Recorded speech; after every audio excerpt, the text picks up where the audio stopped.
नमस्कार साथियों, तो मौजूद हुए हैं आपके सामने हिमाचल प्रदेश की दिन भर की ताज़ा खबरों के साथ। तो इससे पहले खबरों के सिलसिले को शुरू करें, आपसे निवेदन है चैनल को आप जरूर सब्सक्राइब करें। तो पेश है दिन भर के मुख्य समाचार। हिमाचल में 2 दिन भारी बारिश का अलर्ट, प्रदेश में रफ्तार पकड़ेगा मानसून। हिमाचल प्रदेश में मानसून के रफ्तार पकड़ने की संभावना है। मौसम विज्ञान केंद्र शिमला ने प्रदेश में 2 दिन भारी बारिश का अलर्ट जारी किया है। विभाग के अनुसार प्रदेश के कई भागों में 7 जुलाई तक बारिश का सिलसिला जारी रहने की संभावना है। वहीं 5 व 6 जुलाई के लिए भारी बारिश का येलो अलर्ट जारी किया गया है। 8 व 9 जुलाई को भी कई भागों में मौसम खराब रहने के आसार हैं। बता दें कि बीते 3 से 4 दिनों के दौरान प्रदेश में मानसून कमजोर रहा है। अब इसके रफ्तार पकड़ने की संभावना है।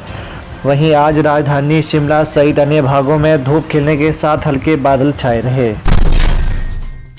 पैसे लेकर अपात्रों को सेना में भर्ती करवाने के मामले में पंजाब और जम्मू से जुड़े फर्जीवाड़े के तार। पैसे लेकर सेना में अपात्रों को भर्ती करवाने का झांसा देने के मामले में गिरफ्तार आरोपियों के तार अब राजस्थान के बाद पंजाब के जालंधर और जम्मू से भी जुड़ गए हैं। वर्ष 2022 में हुई अग्निवीर भर्तियों में भी यह गिरोह पूरी तरह से सक्रिय था। बता दें कि आरोपी अब तक कई अभ्यर्थियों से छोटी छोटी रकम के तौर पर लाखों रुपए ऐंठ चुके हैं, जबकि ऑनलाइन चैटिंग के दौरान 1 से 3 लाख रुपए तक के लेन देन की बात सामने आई है। इस मामले में पुलिस 2 आरोपियों को गिरफ्तार कर चुकी है। एक आरोपी को धर्मशाला में ही पुलिस ने दबोचा था, जबकि उसकी शिनाख्त के आधार पर एक अन्य आरोपी को राजस्थान से गिरफ्तार किया है। बता दें कि यह खुलासा प्रेस वार्ता के दौरान एसपी कांगड़ा शालिनी अग्निहोत्री ने किया। एसपी ने बताया कि अब तक पकड़े गए आरोपियों की प्रॉपर्टी, गाड़ियों और बैंक बैलेंस सहित दस्तावेजों की जाँच की जा रही है। इस मामले में किसकी और कितनी संलिप्तता रही है, यह जाँच का विषय है। इस मामले में पंजाब और जम्मू के भी 8 लोग शक के दायरे में हैं। घटिया दवाओं के उत्पादन पर हिमाचल सरकार से जवाब तलब। हिमाचल प्रदेश हाईकोर्ट ने प्रदेश में घटिया दवाओं के उत्पादन पर राज्य सरकार से जवाब तलब किया है। अदालत ने सूबे में दवाइयों के परीक्षण प्रयोगशाला न होने और दवाइयों के घटिया उत्पादन पर 29 अगस्त को सुनवाई निर्धारित की है। बता दें कि दैनिक समाचार पत्र में छपी खबर पर अदालत ने जनहित में याचिका दर्ज की है। वहीं खबर में उजागर किया गया है कि राष्ट्रीय औषधि नियामक और केंद्रीय औषधि मानक नियंत्रण संगठन ने हिमाचल में निर्मित 12 दवा के नमूनों को घटिया घोषित किया है, जबकि एक नमूने को नकली पाया है। पराला मंडी में जल्द बनेगा 100 करोड़ का प्रोसेसिंग प्लांट, बागवानी मंत्री ने किया निरीक्षण। हिमाचल प्रदेश के ऊपरी शिमला की प्रमुख सेब मंडी पराला का बागवानी मंत्री जगत सिंह नेगी ने आज निरीक्षण किया। इस दौरान उन्होंने कहा कि सेब मंडी की सड़क 15 जुलाई से पहले दुरुस्त होगी। यहां जल्द ही सार्वजनिक शौचालय बनकर तैयार होंगे।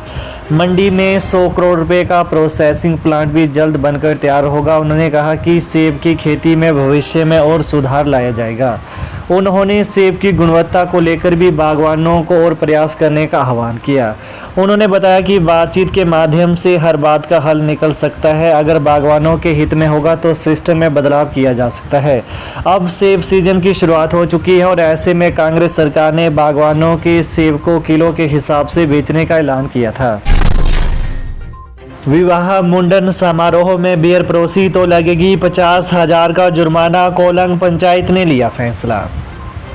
हिमाचल प्रदेश की लाहौल घाटी की पंचायत कोलंग में अब विवाह व मुंडन समारोह के साथ अन्य धार्मिक कार्यक्रमों में बियर परोसना महंगा पड़ेगा। आदेशों की पालना न करने पर 50,000 रुपये का जुर्माना देना होगा। कोलंग पंचायत ने ग्राम सभा की बैठक में यह अहम फैसला लिया। वहीं से पहले केलांग पंचायत ने नाबालिगों को नशे की गिरफ्त में आने से रोकने के लिए विवाह व अन्य समारोहों में बियर परोसने पर रोक लगाई है। लाहौल घाटी में युवाओं को नशे से दूर रखने के लिए भी जिला पुलिस अपनी तरफ से खेल जैसी गतिविधियों को बढ़ावा दे रही है। बता दें कि कोलंग पंचायत ने बियर के शौकीन लोगों पर अब बड़ा फैसला लिया है। हमीरपुर में धोखे से बदला एटीएम कार्ड, 1.5 लाख रुपए उड़ाए।